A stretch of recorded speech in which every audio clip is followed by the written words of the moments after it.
On a rainy, wind-swept evening in the heart of Newport's prestigious Cliff Walk, a single invitation threatened to upend the glittering Redwood Empire. Inside the gilded halls of their historic mansion, guests gathered for what was meant to be a grand 20th anniversary dinner, only to witness scandal unfold in real time. The wife was radiant and pregnant, the mistress shockingly brazen. Power, greed, and shattered promises collided amid the clink of crystal glasses and hushed whispers. Little did the elite crowd know that by the end of the night, one woman's seat at the table would be taken and an entire legacy would be forever changed. The Redwood name was synonymous with opulence on America's East Coast. Indeed, the Redwood lineage could be traced back a century. Sailors, merchants, and eventually industrial tycoons who turned old money into a modern empire. Yet for all the Redwood fortune, it was Jonathan Redwood who propelled them into rarefied air. He was tall, with hair once golden, but now elegantly graying, and he possessed the self-assured charisma of a man who believed fate and fortune were his birthright. His beloved estate, the Redwood Manor, perched on a rocky outcrop along Newport's Cliff Walk. The Atlantic Ocean crashed against the stones below a constant roar that served as nature's own cautionary tale. Towers and gables jutted upward from the mansion's rooftop, harking back to Gilded Age extravagance. Inside, marble floors gleamed antique tapestries adorned the walls, and vintage chandeliers cast warm light across salons and ballrooms that had once hosted Vanderbilt's Astors and European nobility. Jonathan Redwood took over the Redwood Empire at the age of 30 after the untimely death of his father in a sailing accident off the coast of Maine. With the help of top-tier attorneys from the real-life law firm Skadden Arps, and with the shrewd guidance of close confidants, Jonathan not only preserved his family's wealth, but magnified it. He owned shares in global shipping lines, had partnerships with tech entrepreneurs in Silicon Valley, and even funded a charitable foundation that named schools in remote corners of the world. At 32, he married Elizabeth Hendricks, a marketing genius from Boston, who'd made her own fortune launching high-end cosmetics. Elizabeth was not just an arm trophy. She was a woman of grit and intellect, holding an MBA from Wharton and working as brand consultant for LVMH before stepping into the Redwood spotlight. With Elizabeth's sense of strategy and Jonathan's relentless ambition, their empire had soared to new heights. Redwood's properties dotted the globe from a private island near Bora Bora to luxurious penthouse apartments in Manhattan, Paris, and Tokyo. Everyone believed they were the perfect couple, glamorous, philanthropic, unstoppable. But behind gilded doors, tensions simmered. Jonathan spent more nights in board meetings than in the Redwood bed. Elizabeth's heartbreak at enduring multiple miscarriages weighed on her. Exhausted from fertility treatments, she quietly began to question whether the Redwood name might end with them. Despite their perfect facade, cracks of loneliness showed in her warm hazel eyes. As the couple approached their 20th wedding anniversary, Elizabeth discovered to her astonishment that she was finally pregnant. A swirl of joy and trepidation filled her heart. She was nearly 40, and a first pregnancy was no small gamble. She needed stability, calm, and reassurance from Jonathan, things that were increasingly absent from his routine. It was precisely in this emotional gap that the seeds of betrayal took root, overshadowing what should have been the happiest chapter in their marriage. Rumors traveled quickly among the mansion's staff. Redwood Manor was a microcosm of drama. Maids, chauffeurs, and household managers who had served multiple Redwood generations learned early on that secrets were not safe for long behind gilded walls. The first hint of trouble came when the longtime housekeeper, Miss Greta O'Connell, saw Jonathan boarding his sleek black Bentley late in the evening. It was 10:30. He had told Elizabeth he was working late with lawyers on a new land deal. Yet the law offices in downtown Newport closed by 9. Confused, Greta peeked out from behind the curtains, watching Jonathan drive off into the night. At first, no one said anything. Jonathan Redwood was a powerful man, one who inspired both admiration and trepidation. People rarely questioned his moves, but week after week the Bentley would vanish in the late hours. Then gossip trickled into the Redwood staff quarters. An elegant brunette had been spotted on Jonathan's arm at a discreet French bistro near the wharf. She was introduced merely as a business associate, but her hand resting on his thigh told another story. Her name was Cassandra Vanderbilt, though no relation to the famed Vanderbilt family. In truth, Cassandra had changed her surname from Jenkins to Vanderbilt upon deciding to create a new glamorous identity. She was half Jonathan's age, perhaps 25 or 26, the exact figure changing with every rumor. Curves in all the right places, a flawless complexion, and an uncanny ability to captivate any man in her presence. Her eyes sparkled with a confident mischief, as though she knew precisely the power she wielded. She had been a rising star in Manhattan's art scene, curating soirees and forging connections with the wealthy. Whispers said she had a track record of seducing older, influential men. No one dared speak of Jonathan's late nights in front of Elizabeth, especially after she finally announced the pregnancy. She had a glow about her, fragile yet radiant believing. At last, her prayers had been answered. The Redwood name would continue. So most of the staff gave her cheerful smiles, kept their lips sealed about any irregularities, and prayed the Redwood marriage would weather any storms. Jonathan was not entirely oblivious to the moral pit he was sliding into. He tried to distance himself from Cassandra, but every time he was about to tell her it's over, her bewitching presence and cunning words lured him back.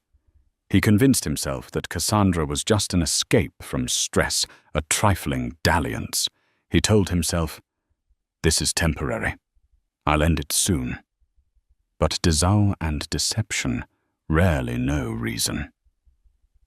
This ephemeral fling quickly spiraled into something deeper, something Cassandra was determined to wield for her own advancement.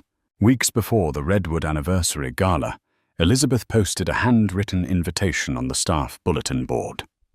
It read, "To all Redwood Manor staff, Jonathan and I invite you to celebrate our 20th wedding anniversary. Dinner, drinks, and dancing in the grand ballroom. Formal attire required." An air of excitement took over the mansion. Party planners were summoned. Florists, bartenders, and caterers from the best establishments in Newport were booked.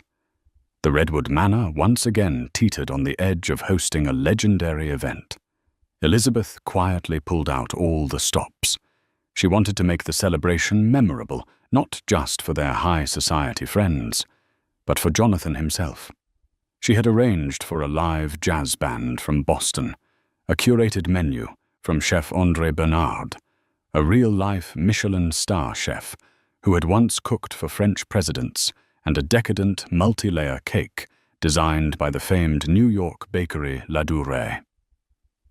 Every detail was meticulously planned to exude refinement. This was to be a night of genuine devotion, a reaffirmation of vows, and a grand display of Redwood might. In her heart, Elizabeth also believed it might be the night Jonathan renewed his commitment wholeheartedly. She wanted him to see how precious their union was, especially now that they would become parents. Perhaps she was clinging to an ideal. Perhaps a small voice inside her recognized the distance in his eyes lately, but she refused to let fear overshadow the chance of salvaging their marriage. Jonathan seemed enthusiastic enough on the surface. He praised her party plans and participated in deciding which high-profile couples to invite. He worked with their real-life PR firm Edelman to ensure the Redwood brand would benefit from the event's coverage. Yet beneath the polished veneer, Jonathan felt trapped. He dreaded the idea that Cassandra might show up or be left out, leading to unpredictable consequences. He had begun to fear Cassandra's powers of persuasion and even her potential blackmail. She had grown too comfortable, throwing around lines like, "I think I deserve to be at that dinner, Jonathan," in a silken voice that clutched at his gut. Against his better judgment, he caved. He sent Cassandra an invitation, albeit with no +1 mention and no public seat of honor. It was a single, nondescript invitation that read, "Jonathan Redwood requests your presence." Some primal part of him prayed she would be discreet, remain invisible to Elizabeth, or better yet, decide not to come at all. But Cassandra had other plans. Days before the gala, Elizabeth was busy with final logistics when an unsettling exchange took place. She was sitting in the library, her bump gently pressing against the polished oak desk, reviewing the seating chart. The library had floor-to-ceiling shelves of leather-bound volumes, and a large antique Tiffany lamp illuminated her porcelain cheeks. Her gaze was fixed on the names, Hollywood celebrities senators, even old Harvard classmates of Jonathan's. This was going to be the Redwood event of the year, perhaps of the decade. Suddenly a quiet knock interrupted her thoughts. It was Ms. Harriet Stiles, the Redwood personal assistant. Harriet was a sharp-eyed woman in her 50s whose loyalty to Elizabeth ran deep. She stepped in hesitantly, her stiff posture betraying some urgency. "Ma'am," she said softly, "I have a concern about the final invitations sent out this week." Elizabeth lifted her eyes, focusing on Harriet's anxious face. "Go on." "Well, I came across a name I've never seen before on our typical guest lists." Harriet cleared her throat. "Cassandra Vanderbilt. I just wanted to be sure this wasn't a mix-up." Elizabeth's heartbeat quickened. Cassandra Vanderbilt. She had never heard the name. That in itself was suspicious, because Elizabeth was intimately familiar with nearly all of Jonathan's associations, if not personally, then at least by mention. She forced a smile. "Perhaps she's a new partner in one of Jonathan's ventures. He must have asked you to add her." Harriet nodded, her concern still evident. "Yes, that's what he said. I just wanted to make sure all was in order." "It's fine," Elizabeth replied, a small knot forming in her stomach. "Thank you, Harriet." Her assistant left the room, leaving Elizabeth staring at the name Cassandra Vanderbilt. She wanted to dismiss it as some overlooked detail, but a whisper of doubt lingered. Shrugging it off, she carried on with the arrangements. She was determined not to let paranoia ruin her happiness. On the night of the Redwood anniversary storm, clouds rolled over the Atlantic, painting the sky a deep, moody purple. Bolts of lightning flickered in the distance. Despite the ominous weather, Redwood Manor shimmered. Gold and silver draperies adorned the ballroom. Crystal chandeliers glowed overhead, casting glittering patterns on the marble floor. The staff wore freshly pressed uniforms, and the hush of a well-rehearsed routine permeated every corridor. Elizabeth, resplendent in a custom-made midnight blue gown from Dior, descended the winding staircase. Her bump was elegantly accentuated, rather than hidden a statement that she and Jonathan were forging a new legacy. Diamonds sparkled at her wrist, a gift from Jonathan in happier times. Guests turned to watch her, some openly marveling at her radiance. Cameras flashed for those paparazzi given exclusive invites. Jonathan stood at the bottom of the stairs, greeting her with a warm smile that momentarily melted her concerns. He was dressed in a classic black tuxedo, a single white rose pinned to his lapel. In front of the crowd, they exchanged a gentle kiss, timed perfectly for the cameras. For a fleeting moment, they were again the image of a perfect power couple. As the night unfurled, the Redwood guests circulated. Elizabeth introduced her philanthropic friend from Boston, Caroline Mercer, to a Hollywood actor. Jonathan was chatting with an old fraternity brother from Harvard, who was now a U.S. senator. Waiters passed around trays of champagne flutes, while the live band filled the air with sultry jazz. At precisely 8:30 p.m., Cassandra Vanderbilt arrived. She wore a deep red velvet gown that seemed designed to command attention. No coat, despite the chilly drizzle outside, which left droplets shimmering across her exposed shoulders. She held her head high, her glossy raven hair pinned into an artful updo, and a single diamond choker glittered at her neck. Walking up the mansion's front steps, she offered her invitation to the doorman, who blinked twice, but did not dare question her presence. Upon entering, Cassandra made a beeline for the mirror-lined corridor that led to the ballroom. She knew Jonathan would be there, greeting guests and showing off. It took but a moment for her to spot him. That's when a cunning smile curled her lips. Her presence here was no simple courtesy. She had come to stake her claim. In the center of the ballroom stood an ornately decorated table reserved for the Redwood family and their closest friends. At its head were 2 seats for Jonathan and Elizabeth, flanked by seats intended for their immediate circle, key business partners, Elizabeth's dear friend Caroline, and extended family members like Aunt Miriam Redwood. Each nameplate was a decorative piece of gold script on a crisp cream card. Normally, a mistress would remain inconspicuous if they even attended such a function. But Cassandra glided across the marble floor with bold purpose. She scanned the nameplates, ignoring the questioning stares from the staff. Jonathan engrossed in conversation with Senator Milford about a new maritime policy felt a sudden shift of energy. He glanced over and saw Cassandra approaching. For a split second, panic flashed in his eyes. He hoped she would just slip in among the throng. Instead, she walked straight to the Redwood family table and audaciously pulled out a seat next to Jonathan's. In his peripheral vision, Jonathan saw his mother's jaw drop. Elizabeth, returning from greeting a group of charity donors, froze at the sight. Whispers rippled through the crowd as tongues wagged about the unknown woman at the Redwood table. Cassandra's lips curved into a cat-like smile, as though this was the most natural thing in the world. Elizabeth approached from behind, her heart drumming like a war drum. She placed a gentle hand on Cassandra's shoulder, somehow maintaining her composure. "I'm sorry," Elizabeth said evenly, "but this table is reserved for family and close friends. Would you like me to help you find your assigned seat?" Cassandra turned her head, slowly, eyes locking onto Elizabeth's.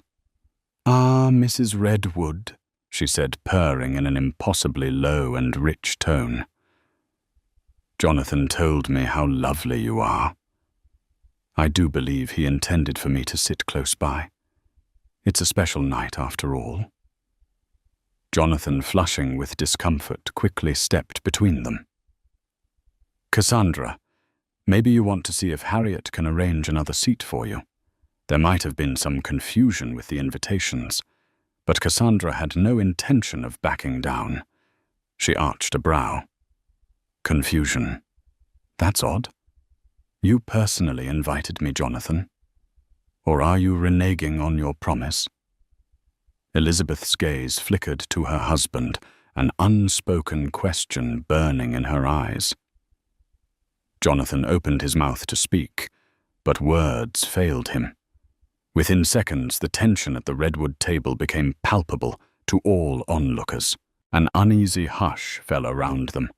as if even the jazz band sensed the unraveling drama. Desperate to save face, Elizabeth inhaled a steadying breath and summoned her gracious hostess smile. No matter, she said, forging a calm, she did not feel. We're honored to host all of Jonathan's business partners and esteemed guests. Please stay, she concluded, sounding like a courteous queen, though her heart was twisting in painful suspicion. Cassandra simply settled in, crossing her legs beneath the velvet gown. Thank you, she purred, lifting a champagne flute from the table as though she belonged there. The meal began, but the air grew thick with tension. Waiters served the first course, lobster bisque, garnished with fresh herbs. Conversation was stilted, was all. Elizabeth exchanged nervous smiles with Aunt Miriam Redwood, who whispered, "What is going on?" Meanwhile, Jonathan tried to act as though nothing was amiss, making forced small talk about real estate expansions with an investor from Dubai. Cassandra reveled in her position, leaning closer to Jonathan than any friend or colleague should. She flashed sultry glances whenever Elizabeth looked away. Each time Jonathan attempted to create physical distance, Cassandra found a reason to whisper something in his ear or brush her hand against his. Finally, halfway through the second course, seared scallops in a champagne beurre blanc, Elizabeth could not bear it any longer. She set down her fork, the edges of her composure beginning to fray. "Jonathan, darling, a quick word, please." She stood gracefully, though her knees felt weak. Jonathan nodded, dabbing his mouth with a linen napkin. Cassandra watched them with an amused smirk as they retreated to a small side corridor. Elizabeth's voice quivered a lethal mix of heartbreak and anger. "What is she doing here, Jonathan?" He glanced around, ensuring they were out of earshot, then lowered his voice. I invited her. Cassandra is a partner in a new art gallery project. It's complicated." Her eyes narrowed. "Art gallery partner. Then why is she flaunting herself at our family table, sitting closer to you than your own wife? She's someone I know socially. She can be unpredictable." He tried to explain, shoulders sagging under the weight of guilt. "I didn't want to make a scene. I'm sorry." "You didn't want to make a scene." Elizabeth spat eyes pooling with tears. She refused to let fall. "Jonathan, you're humiliating me in front of our entire world. Do you have any idea what you're doing?" He struggled to meet her gaze. It was never meant to go this far. "I'll handle it. Just go back in there, and I'll talk to her. I promise." "How long?" Elizabeth asked, voice thick with betrayal. "How long has this been happening?" Jonathan opened his mouth, but no words came out. That was enough of an answer. Elizabeth took a step back as though physically stung by his silence. Her face tightened with pain, but she swallowed the tears. Years of grooming for high society events had taught her not to break in public. "I'm pregnant," she whispered, her voice shaky, but resolute. "I can't do this right now. We'll talk about it after this event." And with that, she turned on her heel, leaving Jonathan alone in the hallway, drowning in shame. The night was not yet finished. The Redwood wedding anniversary was more than just a private party. It was a well-publicized affair. The Redwood brand had soared to new heights thanks to Jonathan's philanthropic and business acumen. Local media journalists were stationed outside, capturing the arrivals and hoping for a scoop. Inside the final course was served a decadent filet mignon with truffle sauce. Jonathan returned to the table, ignoring Cassandra's provocative grin. Elizabeth composed herself and went through the motions of hostessing, ignoring the glances from concerned friends. Yet the emotional storm churned within her. To top off the drama, when the clock struck 10, Aunt Miriam Redwood stood to offer a traditional family toast in honor of the anniversary. She spoke of Redwood history, their philanthropic achievements, and their bright future, particularly the child Elizabeth carried.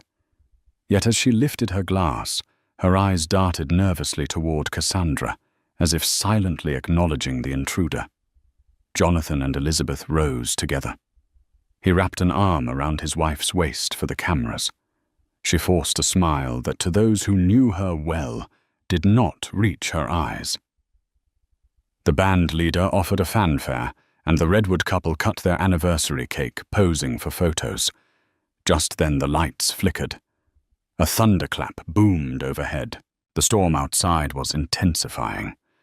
That's when Cassandra took advantage of the hush, stepping forward, as though it were her moment to address the crowd. "I'd like to propose a toast," she announced, voice carrying through the ballroom. Her presence was as brazen as her arrival. Elizabeth froze, cake knife still in hand. Jonathan nearly choked on a breath. Murmurs rippled among the guests. Cassandra lifted her champagne flute. To Jonathan Redwood, for his enduring passion, his generosity, and for always keeping his word. She paused, letting the remark hang in the air like a loaded gun.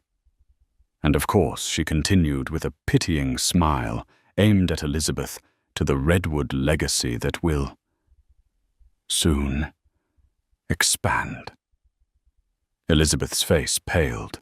She found it nearly impossible to breathe as Cassandra turned and stared pointedly at her pregnant belly. Jonathan's mouth opened in silent protest. Journalists exchanged excited glances, sensing a scandal about to erupt. Cassandra lowered her flute. "I'm thrilled we can all celebrate together." She finished, her tone dripping with irony. The tension was unbearable. Elizabeth's mind spun in disbelief. Why was Cassandra making such a public insinuation about always keeping his word and the Redwood legacy? What sort of twisted hold did she have on Jonathan? Then, as if the fates themselves chose to magnify the drama, a powerful bolt of lightning struck just offshore. The mansion lights blinked, and thunder shook the tall windows. In that startling instant, Elizabeth felt faint. She pressed a trembling hand to her forehead. A wave of dizziness washed over her. Panicked Jonathan grabbed her arm. "Elizabeth, honey." "I'm fine," she lied, even as the room spun. She needed air and to get far away from Cassandra. So she broke away from Jonathan, stepping carefully past the table, ignoring the flurry of concerned voices. She walked stiffly out of the ballroom and onto the veranda, where the briny wind and cool raindrops brushed her cheeks. Elizabeth stood there, panting softly, tears threatening to spill. She could see the swirling black sea below, illuminated occasionally by flashes of lightning. It felt as though the storm outside mirrored the one raging in her soul. Moments later, Caroline Mercer, Elizabeth's longtime friend, slipped onto the veranda, a shawl shielding her from the wind. "Elizabeth," she whispered, drawing her friend into a hug. "Let's find somewhere quieter. You don't need to stand out here in the storm." Numbly, Elizabeth allowed herself to be guided inside, down a side corridor, into the mansion's music room. A luxurious baby grand piano dominated the space. Walls were lined with vintage records and photos of Redwood family concerts. Caroline locked the door behind them, muffling the din of the party. Seated on a velvet settee, Elizabeth burst into tears. "It's true, isn't it?" she sobbed. "Jonathan is having an affair with that woman." Caroline pressed a tissue into Elizabeth's hand. "I don't have all the details," she confessed, "but the staff has been whispering for weeks." She rubbed Elizabeth's shoulder soothingly. You need to focus on your health, your baby. Elizabeth took a shaky breath, wiping her eyes. I'm humiliated, but I can't just walk away, not with a child on the way. And then, Cassandra. I can't let her waltz in and ruin my family. Anger began to replace Elizabeth's shock, fueling a steely resolve. She had built Redwood's philanthropic brand. She had given her best years to this marriage, endured heartbreak after miscarriage. She refused to lose everything to a scheming mistress. At that moment, the door creaked open. Jonathan stood there, drenched from the storm, hair disheveled. Caroline shot him a furious glare, then stood. I'll give you two a moment, she said, stepping out of the room. Jonathan approached, kneeling before Elizabeth with palpable remorse in his eyes. Lizzie, he said, voice breaking. I'm sorry. I've made the worst mistake of my life. She looked away. Is it just an affair, or is there more? He swallowed. It started as an affair, he admitted. I was weak. She offered. Excitement escaped from my stress. I never meant to hurt you. I never intended to humiliate you like this. Elizabeth stared at him, tears still glimmering in her eyes. You should have told me, Jonathan. Instead, you brought her to our anniversary party. How could you? It was never my intention, he insisted, despair thick in his voice. She threatened to show up anyway to cause a bigger scene if I didn't send an official invitation. Fear flickered across his face. She's holding something over me. I put a significant amount of money into her art gallery off the books. If she leaks the truth, it could destroy Redwood's reputation and lead to an IRS investigation. She said if I didn't acknowledge her, she'd reveal everything. Elizabeth let out a bitter laugh. What a fine mess you've created. Off the books, Jonathan. How could you be so reckless? He squeezed his eyes shut, unable to answer. Elizabeth's voice, hardening, asked, Is there more? Are you in love with her? No, he replied quickly, a flash of sincerity in his eyes. She's a cunning opportunist who knows exactly how to manipulate a man. Lizzie, I love you. I want our child, our family, more than anything. She stared at him for a long moment, reading his face. Finally, she rose from the settee, chin lifted defiantly. We'll deal with your finances later. Right now, I will not let her humiliate us again. Get her out, Jonathan. Or I will. He nodded. Yes. I'll tell her to leave tonight. I promise you. Back in the ballroom, the jazz band continued to play. Guests tried to salvage the evening sipping champagne and chatting nervously. Many had witnessed Cassandra's brazen toast and Elizabeth's abrupt exit, but they whispered theories rather than openly gossip. Redwood events had never been this scandalous. Jonathan found Cassandra loitering near the dessert table, swirling a flute of champagne. She smiled coyly as he approached. Did I interrupt something? She teased, tilting her head. He grabbed her elbow, steering her away from the crowd. We need to talk, now. Cassandra smirked. Why so serious, darling? I'm asking you to leave, he said in a hushed but firm tone. Don't come near me or my family ever again. She arched a perfect eyebrow. What about my investment, my gallery? The hush money you promised to keep this out of the press. His jaw clenched. I'll honor the arrangement, but you must never set foot here again. She pursed her lips as though considering. Then she leaned closer, trailing a finger down the lapel of his tux. All right. For now. But you'll regret this, Jonathan Redwood." With that, Cassandra sauntered away, hips swaying in her velvet gown. As she exited the mansion, the paparazzi's cameras flashed. She gave them a sultry glance, hopped into a sleek black car, and vanished into the stormy night. The Redwood anniversary dinner continued in uneasy calm. Elizabeth reappeared to thank guests for attending. Polite applause accompanied their departure, though the tension remained thick in the air. By midnight, the mansion was nearly empty. The staff cleared away the remnants of a night that would go down in Redwood history as the scandalous anniversary. Over the next few weeks, Elizabeth's health took a concerning turn. The stress of Jonathan's betrayal had taken its toll on her body. She spent long nights awake, plagued by insomnia, heartburn, and a gnawing sense of insecurity. At her latest prenatal checkup, her doctor noted elevated blood pressure, a dangerous sign for a pregnancy at her age. Jonathan tried to make amends. He was by her side for every doctor's visit, cancelled his travelling engagements, and even set up a small yoga studio in Redwood Manor to help Elizabeth relax. Apologies poured from him daily. On the surface, it seemed he was determined to restore their marriage. And yet the shadow of Cassandra loomed. Legal documents had to be drawn up to ensure she did not leak any compromising financial details. Jonathan wrote her a hefty check to finalize their arrangement. Cassandra's signature released Redwood from potential lawsuits or blackmail. On paper, it was over.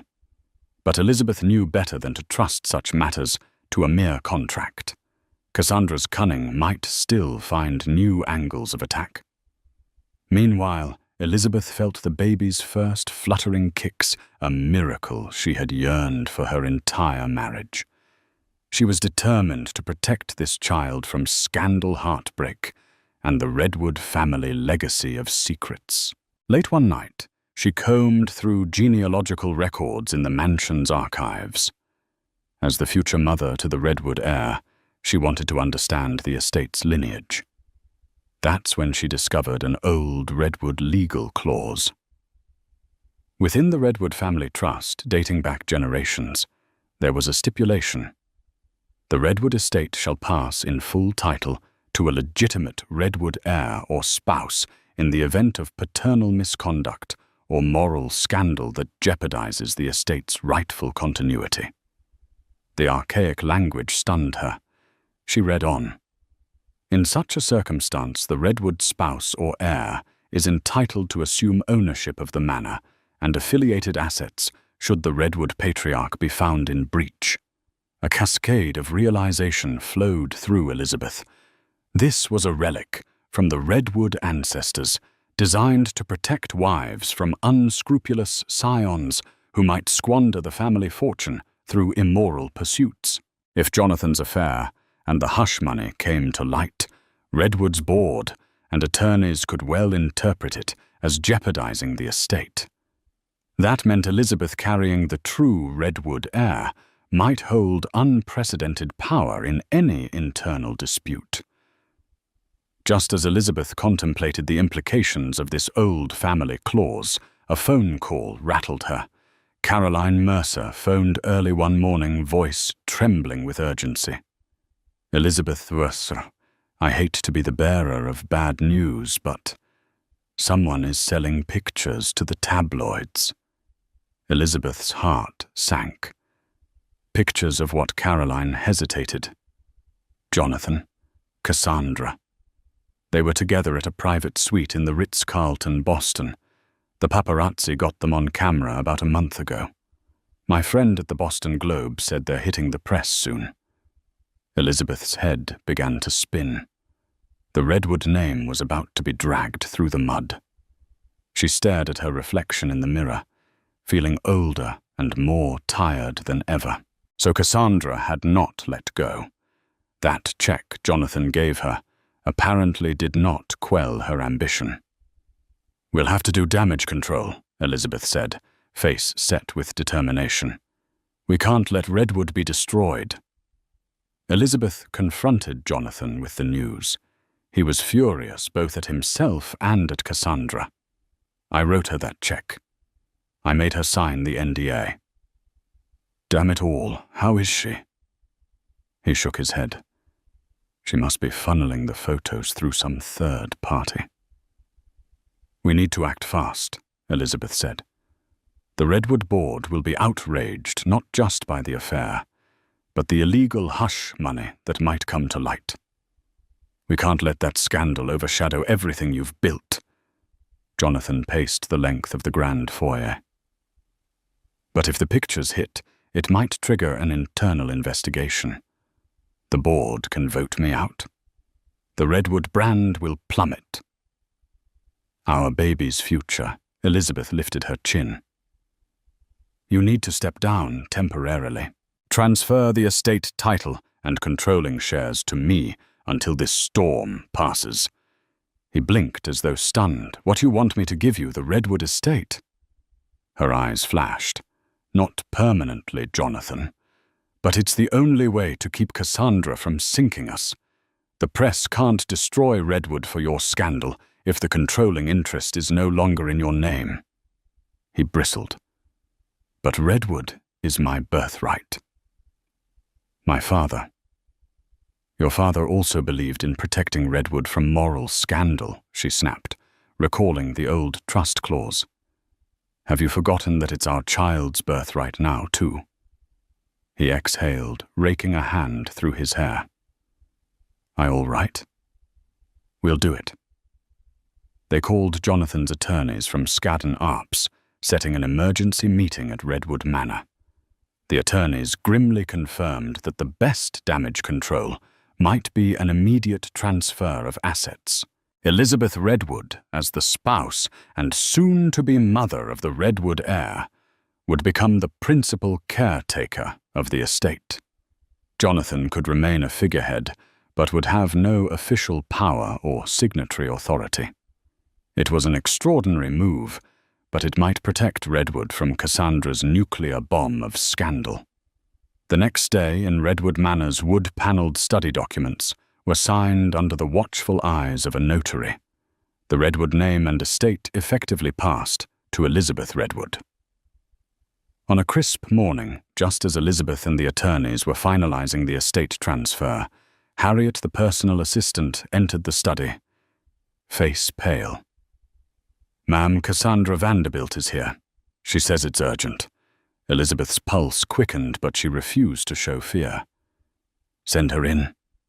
Cassandra stepped into the study, looking every inch a femme fatale in a tailored black coat and high-heeled boots.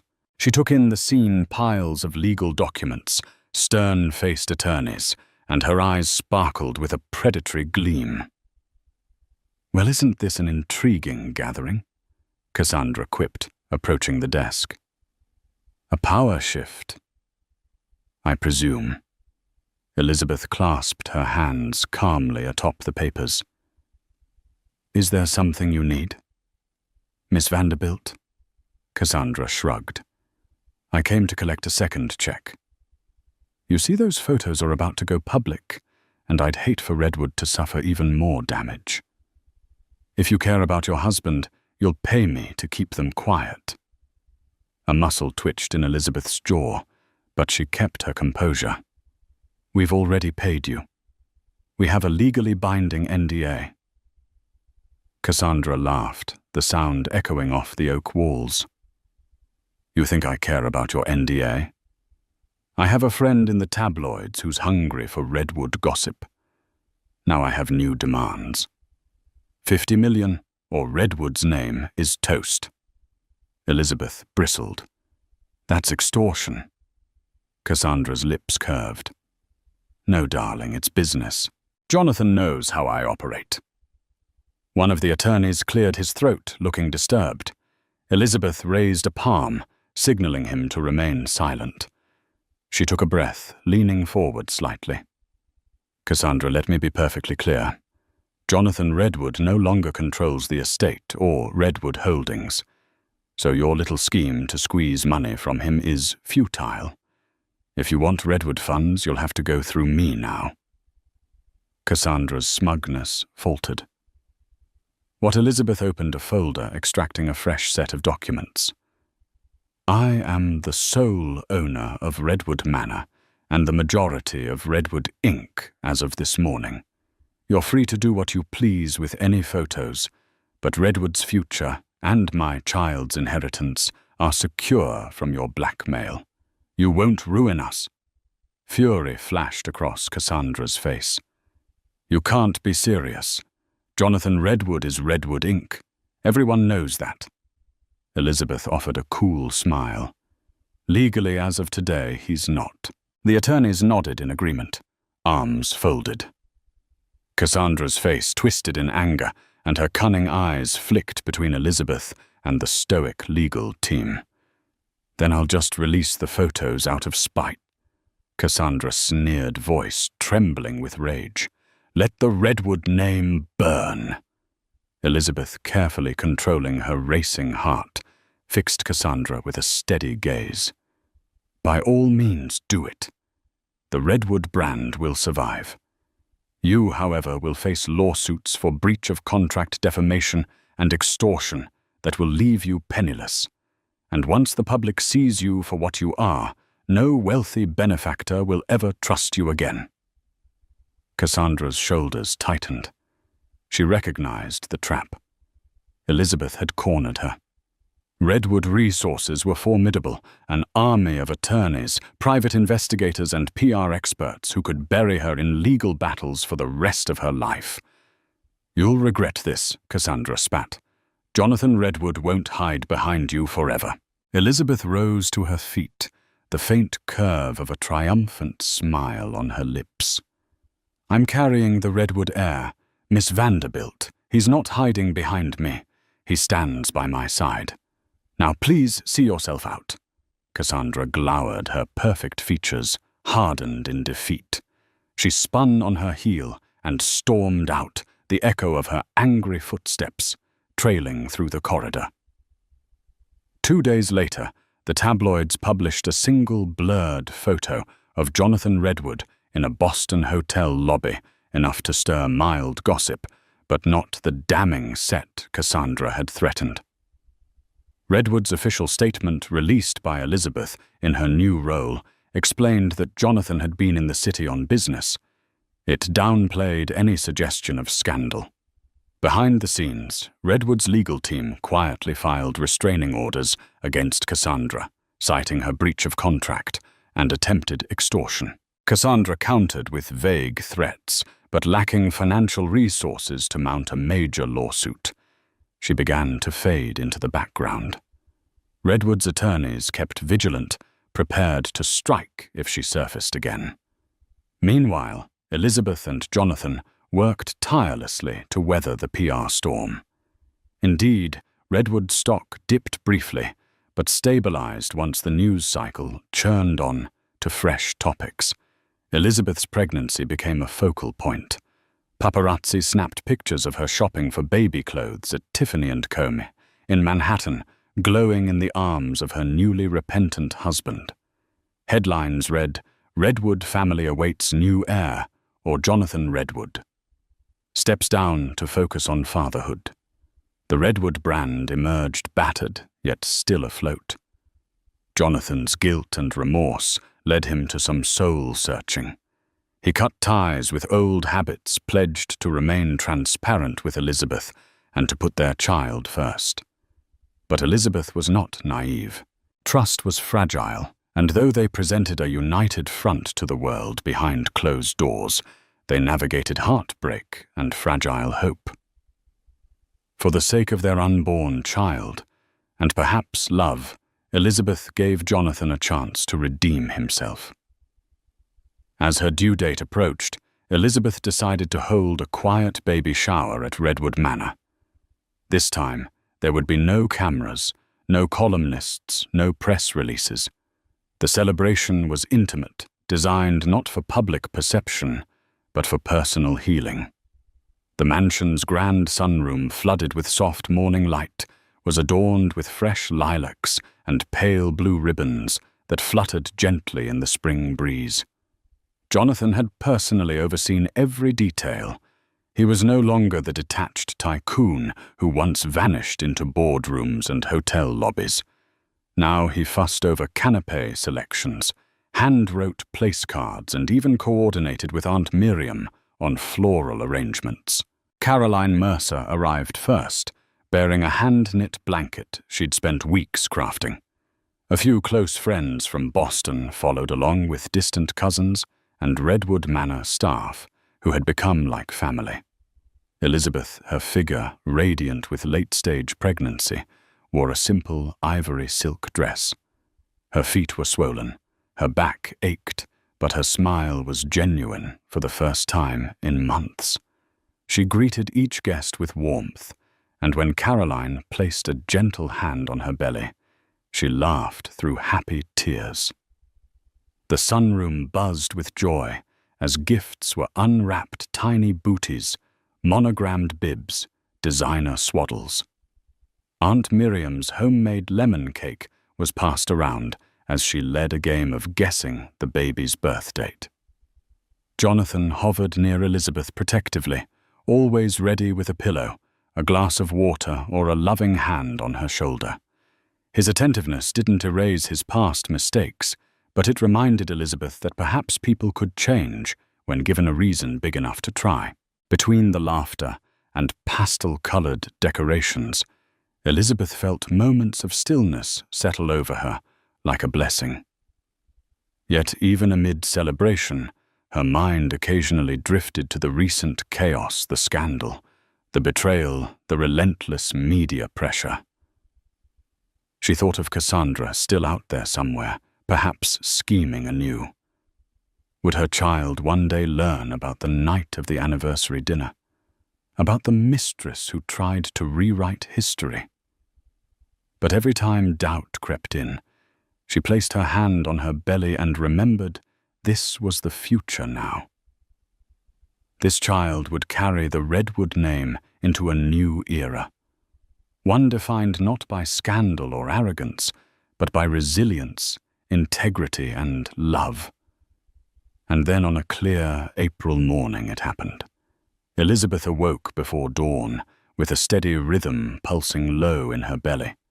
At first she dismissed it as another Braxton Hicks contraction, but within an hour the waves became sharper, more insistent.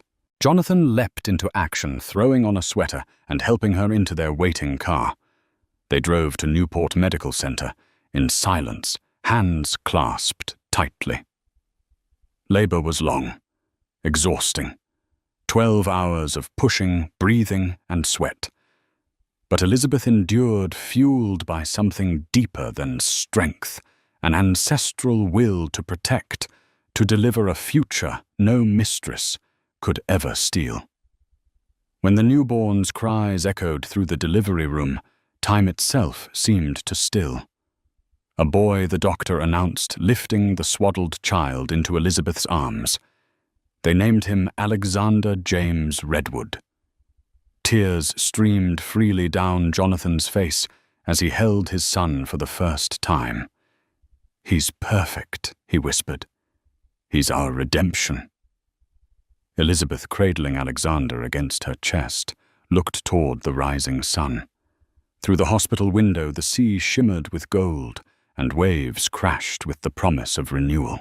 Despite the wounds still healing between them, this child, this miracle, had transformed everything.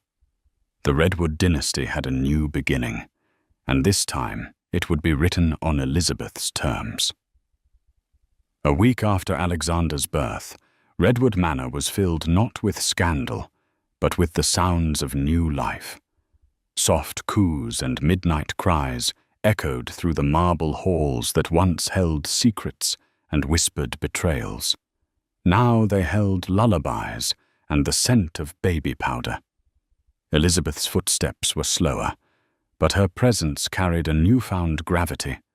No longer just a wife or strategist, but a mother and the legal steward of a dynasty. When they returned from the hospital, the staff lined up in the grand foyer. Each person clutched a small bouquet or handmade gift, welcoming the newest redwood with quiet reverence. At the center of it all stood Elizabeth, dressed in a flowing cream blouse and holding Alexander swaddled in a blanket, stitched with the family crest.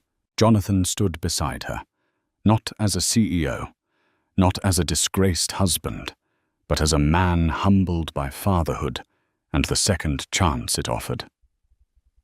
The manor felt different now, warmer, grounded. Even the ocean outside seemed calmer, its tones no longer threatening but protective. Days later, a formal meeting was convened in the study. The room that had once witnessed Cassandra's schemes now served as the birthplace of Elizabeth's reign. Mahogany shelves towered overhead, the scent of old books mingling with fresh ink from legal documents. Redwood family lawyers, clad in navy suits and measured expressions, sat across from Elizabeth and Jonathan at the long conference table. "We're here to confirm the official transfer of estate authority," said Gerald Donnelly, the lead attorney from Skadden Arps. He slid forward a final set of documents bound in leather, in light of the birth of Alexander James Redwood and pursuant to the Redwood Trust's legacy clause. Mrs. Elizabeth Redwood shall remain the primary holder of the estate's title, with majority control over Redwood Incorporated, until such time as the Redwood Board and family trustees vote otherwise. Elizabeth signed with a firm hand, her signature looping across the page with deliberate grace. As she finished the final stroke, Gerald gave her a respectful nod. "It's done. Redwood's future is now in your hands." Jonathan sat silently beside her, his gaze not on the papers but on Elizabeth. His admiration was evident, tinged with remorse, but rooted in awe. "You've done what I never could," he said quietly. "You saved us." Elizabeth looked up, her eyes cool but not cold. "I protected our son's inheritance and Redwood's name." Outside the study, Aunt Miriam waited with Alexander. When Elizabeth emerged, the older woman handed the baby over her wrinkled hands, gently adjusting his blanket. "The future's watching, dear," she said with a meaningful glance. "Make sure he learns the truth, but also the strength behind it." Later that evening, Elizabeth stood alone on the manor balcony, the baby asleep in her arms. Below, the ocean stretched into darkness, glittering under a rising moon. She rocked Alexander slowly, whispering promises into the wind. "You will inherit more than just land and titles," she murmured. "You'll inherit courage, dignity, and the truth." Jonathan stepped behind her, placing a hesitant hand on her shoulder. "May I?" he asked, gesturing to the baby. She paused, then nodded gently, passing Alexander into his arms. As father and son looked at one another under the night sky, something fragile but powerful settled between them. Accountability. A bridge being rebuilt brick by brick, choice by choice. The Redwood estate was no longer just a relic of old money. Under Elizabeth's stewardship, it had become something else entirely, something modern, fierce, and fiercely maternal. The Redwood name had been scarred, but with a matriarch now at its helm, and an heir cradled beneath the stars, it had also been reborn. And so ends the tumultuous tale of how a brazen mistress crashed a sacred anniversary dinner only to be bested by the very wife she sought to eclipse. Beneath the glitter and grandeur of Redwood Manor, a pregnant wife discovered her own power and secured not just her marriage, but the entire Redwood estate. In a whirlwind of scandal, heartbreak, and fierce determination, the Redwood legacy survived and thrived. A gasp rippled through the gilded ballroom, of the St. Regis Hanoi. All eyes were on the woman in crimson. Her hand still raised her face a mask of triumph. Before her, the gentle, pregnant wife of billionaire mogul Marcus Thorne stumbled a hand protectively, clutching her swollen belly, the imprint of a sapap blooming on her cheek. The city's elite watched breathless as the mistress, bold and unrepentant, declared her victory. But the real drama wasn't the public humiliation or the shattered illusion of a perfect marriage. The true bombshell was nestled deep inside the womb, a secret waiting to be revealed not by words, but by the frantic telling rhythm of a tiny unborn heart. Isabella Thorne believed her life was a fairy tale. At 26, she was the wife of Marcus Thorne, a man whose name was synonymous with power in Southeast Asia's tech scene. Their love story was the stuff of legend, a whirlwind romance that saw a humble art curator marry into one of Hanoi's most influential families. Marcus was her everything charming, attentive, and fiercely protective. He had given her a life beyond her wildest dreams, a sprawling penthouse overlooking West Lake, a wardrobe filled with bespoke creations from designers like Kong Tri, and a love that felt as solid as the ancient stones of the nearby Temple of Literature. Now 6 months pregnant with their first child, a son, Isabella felt her world was complete. The nursery was a symphony of soft blues and creams filled with handcrafted toys and imported furniture. Marcus had been ecstatic, hosting lavish dinners to announce the heir to the Thorne empire. He would often rest his hand on her belly, his eyes alight with a joy that seemed to mirror her own. "Our legacy, my love," he'd whisper, his voice thick with emotion. "Everything I do for you and for him." But lately, hairline cracks had begun to appear in the flawless facade of their life. Marcus was working later, his phone calls becoming more frequent and hushed. He'd attribute it to a new acquisition, a hostile takeover that required his undivided attention. Isabella, trusting and devoted, accepted his explanations. She'd wait for him, the chef-prepared meals growing cold on the polished mahogany table, her own reflection in the panoramic windows, her only company. The whispers started subtly, a shadow of a rumor caught in the clinking of champagne glasses at charity galas. A name, Camilla, was mentioned in hushed tones by women adorned in diamonds and envy. Isabella ignored them. The high society of Hanoi was a viper's nest of jealousy, and she, the ingenue, who had captured its most eligible bachelor, was the prime target. Camilla, as Isabella would soon learn, was Camilla Tran, a ruthlessly ambitious socialite and a former flame of Marcus's from his university days. While Isabella exuded a quiet, cultured grace, Camilla was a firestorm. Her laughter was loud, her dresses were daring, and her ambition was an open secret. She had recently returned to Hanoi after a stint in Singapore, and her re-entry into their circle was as subtle as a lightning strike. The first time Isabella felt a genuine pang of unease was at the annual Vietnam Innovators Gala, held at the opulent St. Regis Hanoi. Marcus, who was receiving the top award, was uncharacteristically distracted all evening. His eyes kept flitting towards the entrance, his grip on her hand just a fraction too tight. And then Camilla had arrived.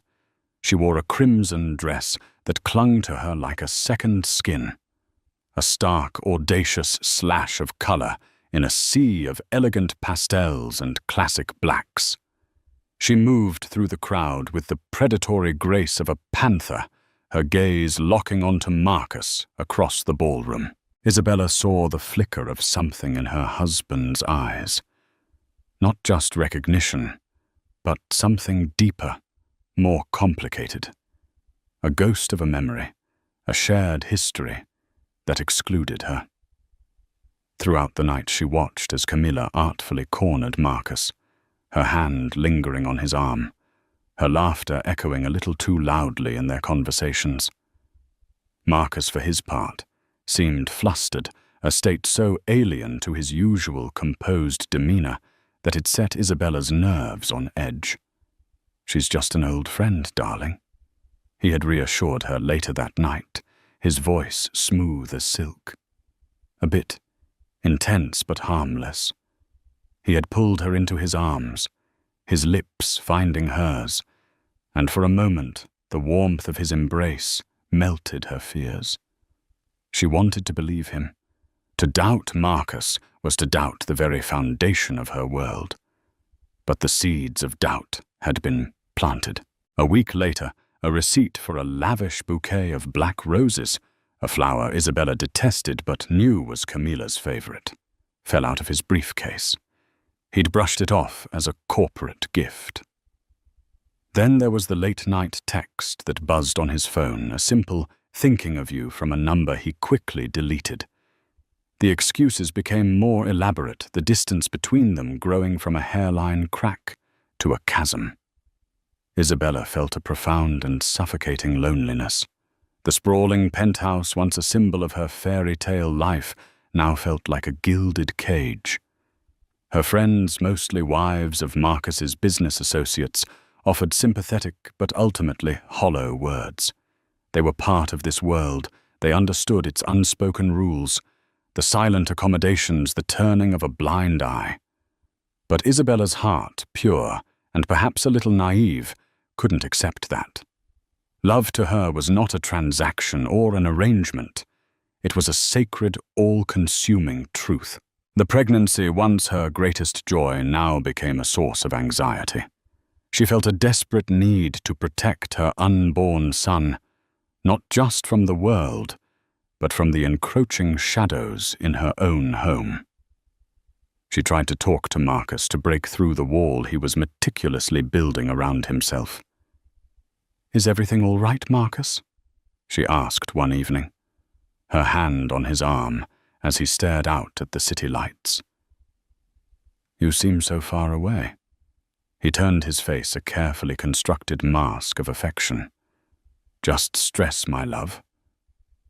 This deal is draining. Once it's over, it'll be just the three of us. I promise." He tilted her chin up and kissed her, a perfunctory gesture that no longer reached his eyes. Isabella knew with a certainty that chilled her to the bone that he was lying. The deal wasn't about business. The hostile takeover was happening right under her roof, and the enemy was not a rival corporation, but a woman in a crimson dress who smelled of black roses and broken promises. The fairy tale was over. Isabella was trapped, pregnant, and alone, standing on the precipice of a devastating truth, with no idea just how brutal the revelation would be. The breaking point arrived with an embossed cream-colored invitation. The Thorn Corporation was celebrating its 50th anniversary with a grand ball. It was to be the social event of the season, a testament to the family's enduring legacy and power. For Isabella, it felt less like a celebration and more like a stage for the final act of her disintegrating marriage. In the weeks leading up to the event, Marcus was a whirlwind of activity, but his focus was sharp, his mood almost buoyant. He presented Isabella with a stunning midnight blue gown by a Parisian couturier and a sapphire necklace that mirrored the depths of Westlake. "You will be the most beautiful woman there," he said, his voice brimming with a sincerity she hadn't heard in months. "The mother of my son, the queen of my heart." For a fleeting, hopeful moment, Isabella allowed herself to believe him.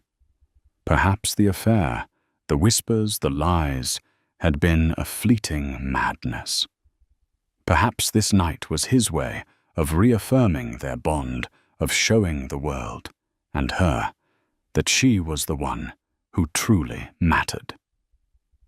She pushed her anxieties down, focusing on the baby's gentle kicks, a secret language of reassurance between mother and child. The night of the ballroom of the St. Regis Hanoi was transformed into an enchanted forest from a Vietnamese folk tale.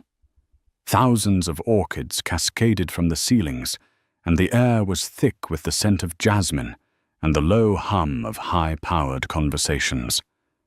Isabella on Marcus's arm was a vision of serene elegance. The deep blue of her gown complemented her pregnancy, and the thorn sapphires at her throat glittered with every turn of her head. She smiled. She mingled. She played the part of the perfect billionaire's wife, all while a cold knot of dread tightened in her stomach. She knew Camilla would be there. It was inevitable. And sure enough, she saw her holding court by the champagne fountain, not in her usual audacious red, but in a startlingly white, almost bridal gown. The dress was a deliberate, provocative choice, an open challenge. Camilla's eyes found Isabella's across the room, and she offered a slow, deliberate smile that was anything but friendly. Marcus stiffened beside her. "Ignore her," he murmured, his grip on her elbow becoming possessive. "Tonight is about us." But Camilla had no intention of being ignored. As the night wore on, she seemed to be everywhere Isabella was. If Isabella moved to the terrace for a breath of fresh air, Camilla would appear moments later, her laughter sharp and piercing. If Isabella paused to speak with an acquaintance, Camilla would glide past her perfume, the cloying scent of black roses, leaving a toxic trail. It was a calculated campaign of psychological warfare, and it was working. Isabella's composure began to fray. The climax came just after the main speeches. Marcus had just delivered a moving tribute to his family and the future of his company, concluding with a toast to my beautiful wife, Isabella, and our son, who will one day lead this legacy. The room erupted in applause. Beaming Marcus turned to kiss her, a public display of affection designed to cement their image as the perfect couple. It was in that moment of manufactured bliss that Camilla made her move. She strode towards their central table, her white dress parting the sea of guests like the prow of a ship. There was no hesitation in her steps, no doubt in her eyes. The murmuring of the crowd died down as she approached a collective intake of breath, creating a vacuum of silence in the grand ballroom. She stopped directly in front of Isabella, who was still seated. Marcus, caught off guard, stood halfway, his smile frozen on his face. Legacy. Camilla's voice was clear and cold, slicing through the silence.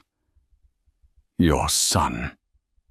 She laughed, a short, sharp, ugly sound. Marcus, you are a wonderful storyteller, but you seem to have forgotten the main character. She turned her venomous gaze on Isabella. You poor, pathetic little thing. Did you really believe all of it? The love story. The happy family. Isabella, stunned into silence, could only stare up at her. Her heart hammered against her ribs, a frantic bird trapped in a cage.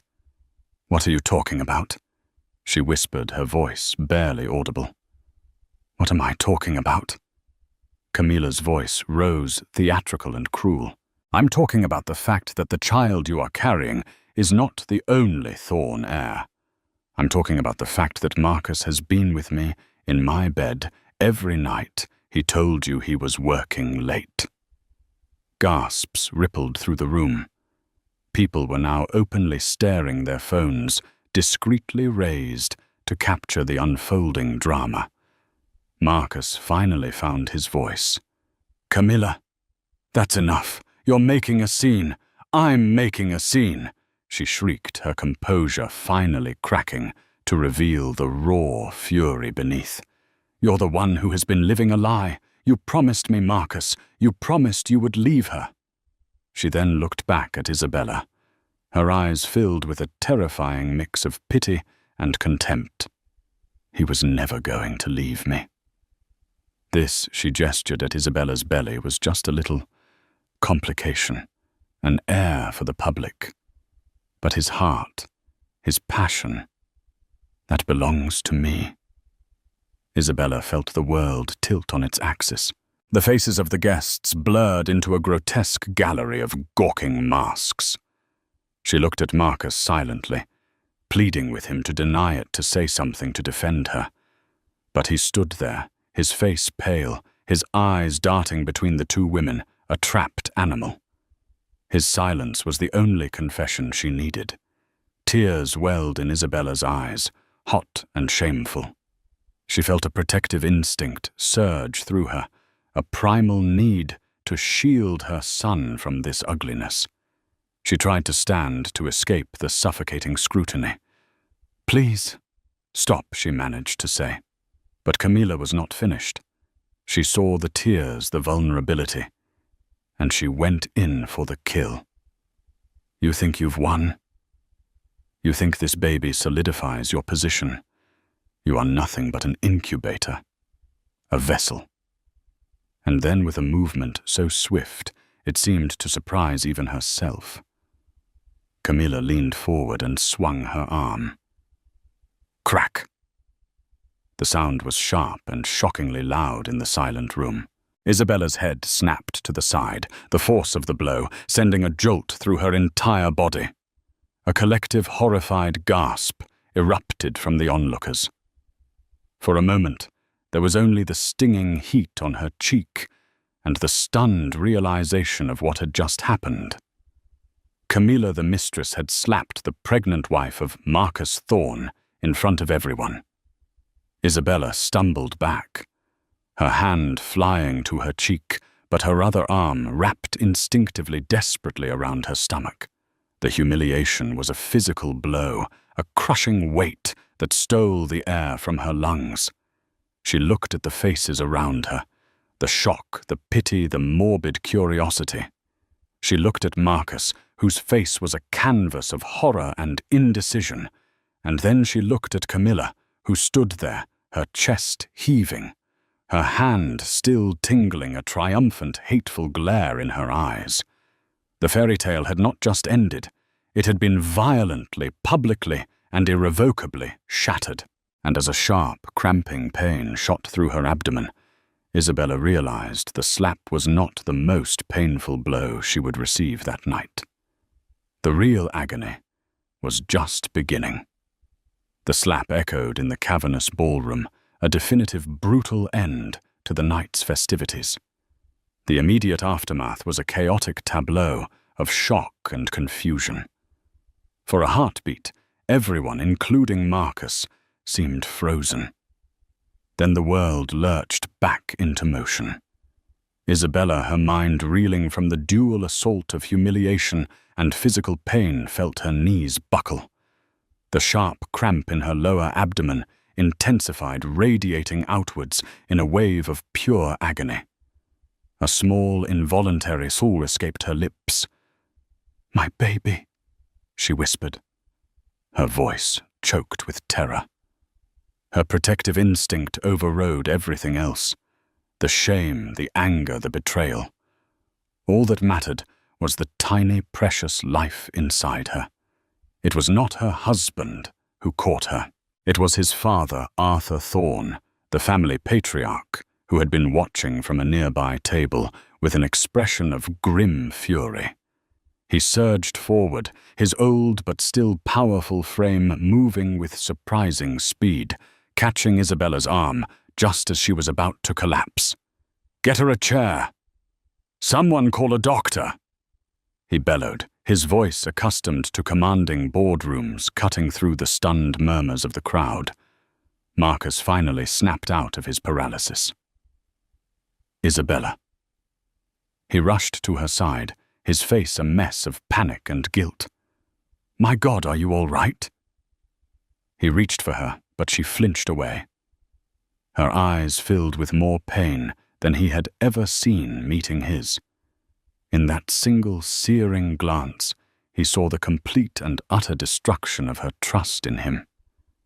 Camilla, meanwhile, seemed to realize the enormity of her actions. The triumphant fire in her eyes flickered, replaced by a flicker of panic. Assaulting anyone in this public manner was scandalous. Striking a pregnant woman was a cardinal sin, even in the morally flexible world of the super-rich. She took a half-step back, her gaze darting towards the exits. She had intended to cause a scene, to force Marcus's hand. But this was spiraling out of control. I didn't mean, she began. But her words were cut off by Arthur Thorne's glacial stare. You, he said, his voice low and lethally soft, will not move an inch. Security. Two imposing men in dark suits materialized at his side. Escort Ms. Tran to a private room, and do not let her leave. Camilla's face paled. She opened her mouth to protest, but one look at the unyielding fury in Arthur's eyes silenced her. Without another word, the guards flanked her and guided her away, her white dress now looking less like a bridal gown and more like a shroud. All focus was now on Isabella. She was gasping, her breaths coming in shallow, ragged pants. The cramping was getting worse. "It hurts," she cried, clutching her belly as if she could physically hold her son in place. "Marcus, it hurts." Despite her flinching away, her fear-driven instinct was to call out to the man she still on some level saw as her protector. Marcus, his face ashen, knelt before her. "I'm here, Isabella. I'm so sorry. We'll get you to the hospital." He tried to take her hand, and this time she let him, her fingers gripping his with a desperate strength. The St. Regis staff, trained for any contingency, moved with quiet efficiency. A makeshift screen was erected around the table, affording the Thornes a sliver of privacy from the hundreds of prying eyes.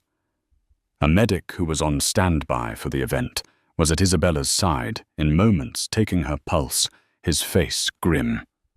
"Her blood pressure is dangerously high. She's cramping. We need to get her to a hospital immediately." "The FV hospital is the closest, with a top-tier maternity ward," the medic announced, referring to the well-regarded Franco-Vietnamese hospital in Ho Chi Minh City, which had a prestigious branch in Hanoi. The logistics of the escape were a blur to Isabella. She was vaguely aware of being transferred to a wheelchair, of being wheeled through service corridors and down a private elevator away from the whispers and the stairs. The journey was a torment of pain and fear. Every bump in the road sent a fresh wave of agony through her. She kept her eyes squeezed shut, her hand never leaving her belly, whispering her son's name, a mantra against the encroaching darkness. Marcus sat beside her in the back of his Maybach, a silent, tormented figure. The mask of the powerful CEO was gone, replaced by the raw fear of a man watching his world crumble due to his own weakness. He kept murmuring apologies, a litany of "I'm sorry, Isabella. I never wanted this. Please be okay." Isabella didn't respond. His words were meaningless static, the buzzing of a fly in a hurricane. The man whose promises had built her world had just stood by and watched it be demolished. His apologies were not for her. They were for himself. They were the desperate pleas of a guilty man trying to absolve himself, and she had no comfort to offer him. She felt a terrifying wetness between her legs, and a fresh surge of panic rose in her throat. "Something's wrong," she gasped, her eyes flying open and locking with his. "Marcus, something is wrong with the baby." The terror in her voice finally seemed to penetrate his self-pity. He barked at his driver. "Faster." For God's sake, drive faster. As the limousine sped through the glittering, indifferent streets of Hanoi, leaving the scene of her humiliation, far behind, Isabella felt a strange and chilling calm settle over her. The physical pain was immense, but it was the emotional agony that was truly defining. The slap had been a catalyst, a violent act that had shattered the gilded cage. But what echoed in its wake was not just the sound of a hand hitting skin, but the deafening silence of her husband's betrayal. It was the echo of a lie she had been living, a lie that was now threatening to cost her the only thing that mattered. She was no longer just fighting for her marriage or her dignity. She was fighting for her son's life. The emergency entrance of the FV hospital was a blur of harsh fluorescent lights and urgent controlled chaos. A team was waiting, alerted by Arthur Thorne's influential call. Isabella was swiftly transferred from the wheelchair to a gurney, the transition jarring her body and eliciting another cry of pain. Doctors and nurses swarmed around her, their voices a calm but urgent flurry of medical terminology.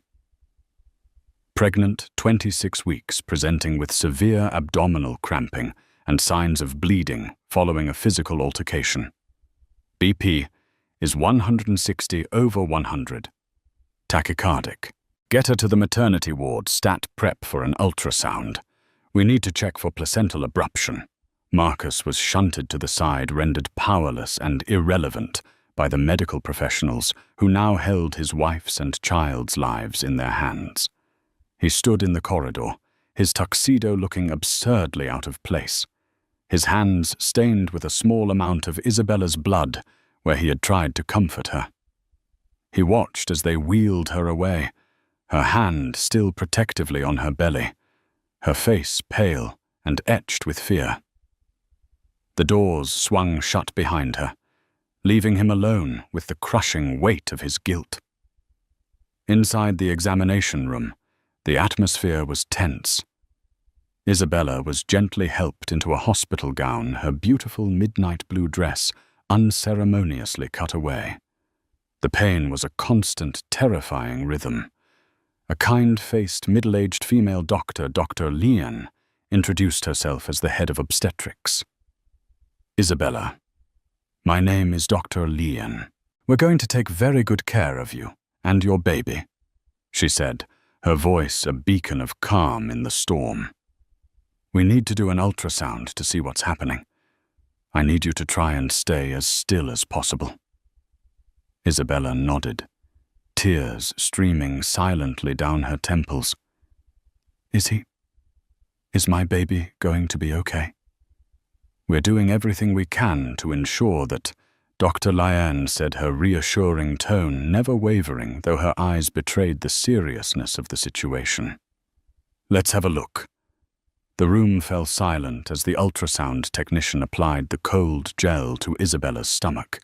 All that could be heard was the soft whirring of the machine and Isabella's ragged breathing. She stared at the monitor, her heart pounding in her ears, praying for a sign, for a flicker of hope. The technician moved the transducer across her abdomen, the grey and black images swirling on the screen. Dr. Lien's eyes were narrowed in concentration, her brow furrowed.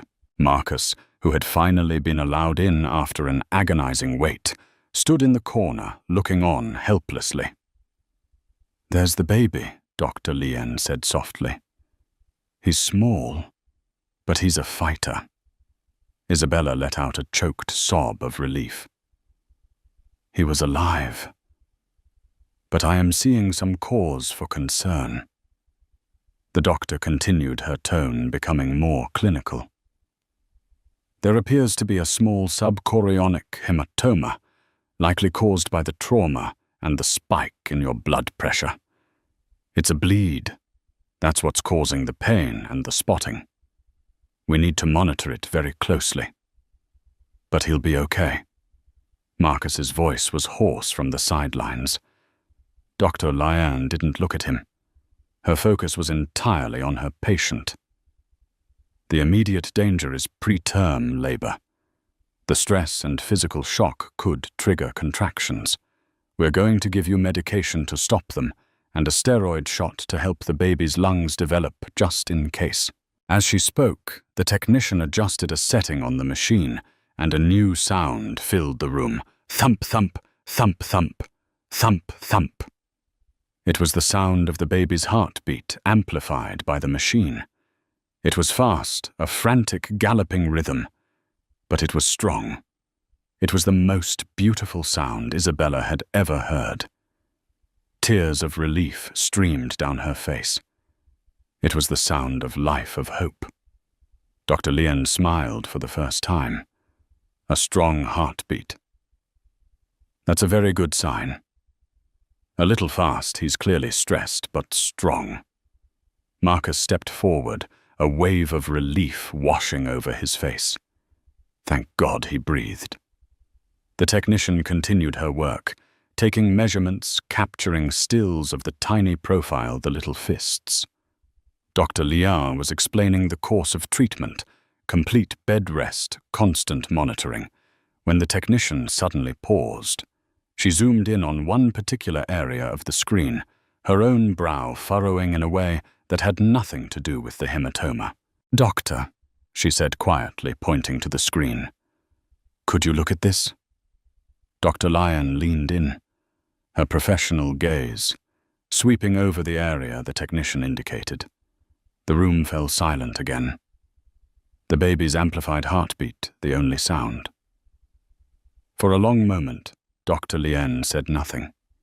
She simply stared at the image, her expression shifting from professional concern to one of utter bewilderment. "What is it?" Isabella asked, a fresh spike of fear piercing her relief. "Is something else wrong?" Dr. Lien turned from the monitor and looked at Isabella, then at Marcus, and then back to Isabella. Her face was a complex mask of confusion and something else, something that looked like disbelief. "Run the Doppler again," she instructed the technician. "Amplify it." The technician complied. The thump-thump sound filled the room once more. But this time the technician moved the transducer just a few centimeters, and then another sound joined the first. Thump-thump. Thump-thump. Thump-thump. Thump-thump. Thump-thump. Thump-thump. It was a second heartbeat, distinct, separate, yet beating in an almost identical, frantic rhythm. It was unmistakable. The room, which had been filled with one frantic heartbeat, was now filled with the sound of two. Isabella stared at the screen, then at the doctor, her mind unable to process the sound. "What is that?" Marcus stepped closer to the screen, his eyes wide with confusion. "Is that an echo? What's wrong with the machine?" Dr. Lien slowly shook her head, her eyes still locked on the monitor, where two tiny, flickering forms were now visible. She looked up at Isabella, her voice barely a whisper. "Mr. Thorne, there is nothing wrong with the machine." She took a deep breath, as if steeling herself to announce something utterly impossible. "Isabella, you're not carrying one baby." She pointed a trembling finger at the screen, at the two distinct sacs, at the two tiny, flickering hearts, beating in terrified unison. "You're having twins." The revelation hung in the air, a fact so stunning, so completely unexpected, that it defied all logic. All the previous scans conducted by a top society doctor chosen by Marcus had shown only one baby. One boy. The heir. Marcus had been there every time, beaming as he looked at the grainy image of his son. A wave of dizziness washed over Isabella. Twins. How was that possible? They had done scans at 8 weeks, 12 weeks and the detailed anatomy scan at 20 weeks. All had shown one baby, a single, healthy boy. Then a darker, more insidious thought began to form in the recesses of her mind, born from the night's catastrophic betrayals. She looked at Marcus, whose face was not filled with the joy of an unexpected blessing, but with a ghostly pallor of pure, unadulterated shock. His expression was not one of confusion. It was the look of a man whose carefully constructed lie had just been blown apart by the most undeniable, most irrefutable truth of all. The society doctor, the man he had chosen, the insistence on it being a boy, the unwavering certainty. But all the other scans? She began, her voice trembling as the horrifying implication began to dawn on her. Dr. Pham always said. He said it was just one. Marcus couldn't meet her gaze. He stared at the screen at the 2 heartbeats that had just exposed him, his mind clearly racing, searching for an escape that didn't exist. And in that moment, Isabella understood. The slap the affair, the public humiliation that was just the prelude. This was the true betrayal. It wasn't just a simple case of infidelity. It was a deception so profound, so calculated, that it had targeted the most sacred space in her life, her own body, her own children. Dr. Lien, sensing the monumental shift in the room, spoke gently. Sometimes a twin can be hidden, tucked behind the other, especially if the sonographer isn't specifically looking. But at 26 weeks, it's unusual to miss. Very unusual. Her carefully chosen words hung in the air, a quiet indictment. The 2 heartbeats continued their frantic rhythmic drumming, a sound that was no longer just a sign of life, but a declaration of war. They were the beat of a truth that could not be silenced, a truth that revealed that Marcus Thorne had not just lied about his mistress, he had lied about the very nature of the legacy he claimed to cherish. Isabella was not just carrying his heir. She was carrying a secret he had desperately, and for reasons she couldn't yet fathom, tried to conceal. And now, thanks to the violent act of his mistress, that secret was out. Everything had changed. The revelation of the 2nd heartbeat did not bring joy. It detonated in the sterile hospital room like a silent, devastating bomb, obliterating the last vestiges of Isabella's shattered reality. The sound of the 2 tiny hearts beating in unison was a testament not to a miracle, but to a monstrous, calculated deception. Isabella lay on the hospital bed, the doctor's words echoing in her ears. "You're having twins." She looked at Marcus, truly looked at him for the first time since the news broke. The panic on his face was undeniable, but it was laced with something else. The cold, hard glint of a man cornered. It was the look of a king whose carefully constructed kingdom had just been set ablaze. "You knew," she whispered, her voice devoid of tears, stripped bare to a chilling monotone. It wasn't a question. It was a statement of fact, a verdict. "You knew, and you lied." Marcus flinched, as if she had slapped him. "Isabella, no, how could I have known? It's a surprise, a blessing."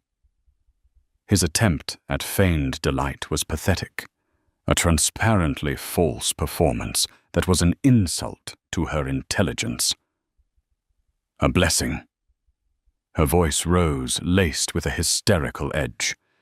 "You stood there at every appointment with Dr. Pham, your hand-picked physician, looking at the screen and telling me about our son, the Thorne heir. Was he in on it too? Did you pay him to lie to erase one of our children from existence?" The accusation hung in the air, ugly and undeniable. Dr. Lyon and the technician suddenly became very busy, averting their eyes, offering the illusion of privacy where none existed. "That's a crazy accusation," Marcus stammered, running a hand through his perfectly styled hair, messing it for the first time all night. Why would I do that? Why would I hide one of my own children? I don't know. Isabella's voice cracked the raw pain finally breaking through her shock.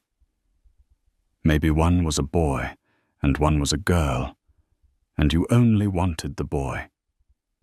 Maybe you have some sick, twisted reason. I can't even begin to imagine. But you knew. Your shock wasn't surprise, Marcus. It was the terror of being caught. The two heartbeats still thumping steadily from the monitor served as a relentless rhythmic jury. Thump, thump, thump, thump. Guilty. Guilty. Before Marcus could formulate another lie, the door opened and his father, Arthur Thorne, swept in. The patriarch's face was a thundercloud of controlled rage. He had clearly been briefed. He took in the scene, Isabella pale and trembling with fury on the bed, Marcus cornered and sweating, the damning image still frozen on the ultrasound screen. Arthur's gaze fell on his son, and the disappointment in his eyes was so profound it was almost a physical force. I have just had a very enlightening conversation with the hospital administrator, he said, his voice dangerously calm. And I took the liberty of placing a call to your Dr. Pham. A very nervous man, Dr. Pham. It seems his records from your last scan have been misplaced. Marcus visibly paled. The unspoken threat was clear. The Thorne family's reach was long, and a doctor who participated in such a fraud would have his career destroyed. Father, this is a misunderstanding. Marcus began, his voice pleading. Silence, Arthur commanded, and Marcus, for all his billions and his power, obeyed like a chastened child. Arthur walked to Isabella's bedside. His expression softened as he looked at her, a flicker of genuine compassion in his hardened eyes. Isabella, he said gently, I am profoundly sorry for the humiliation you suffered tonight, and for this unforgivable deception. Whatever my son has done, the Thorne family will not abandon you, or your children. He glanced at the monitor, a flicker of wonder crossing his face at the sight of the two distinct forms, two potential heirs. He then turned his full attention back to Marcus, his voice dropping to a low growl. You will tell me why. You will tell me why you would deny your own blood. Now. Trapped between his furious father and his devastated wife, Marcus finally broke. The lies, the bravado, the carefully maintained facade. It all crumbled. He slumped into the chair in the corner, his head in his hands. It was complicated, he mumbled. Complicated does not suffice when you are lying to your wife about the existence of your child, Arthur thundered. Marcus looked up, his face a mask of desperation. It was Camilla, he said, his voice barely a whisper. She's pregnant too. The air was sucked out of the room. Isabella felt a fresh wave of nausea so intense she thought she would be sick. It was a betrayal on a scale she could never have conceived. I found out a few months ago Marcus continued the confession, tumbling out of him in a torrent of self-pitying misery. She claimed it was mine. She threatened to go public to ruin everything. The anniversary, the launch of the new subsidiary.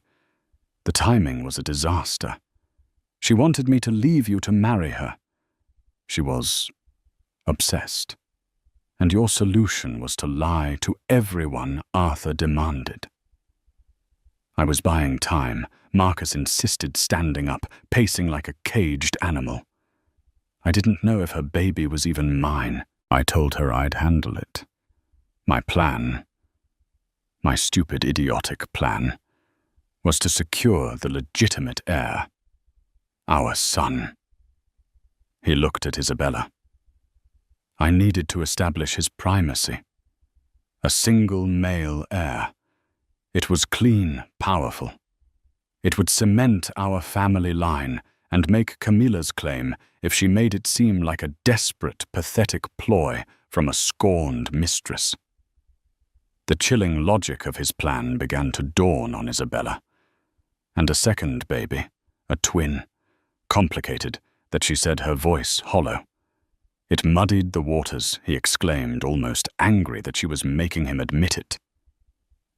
2 babies.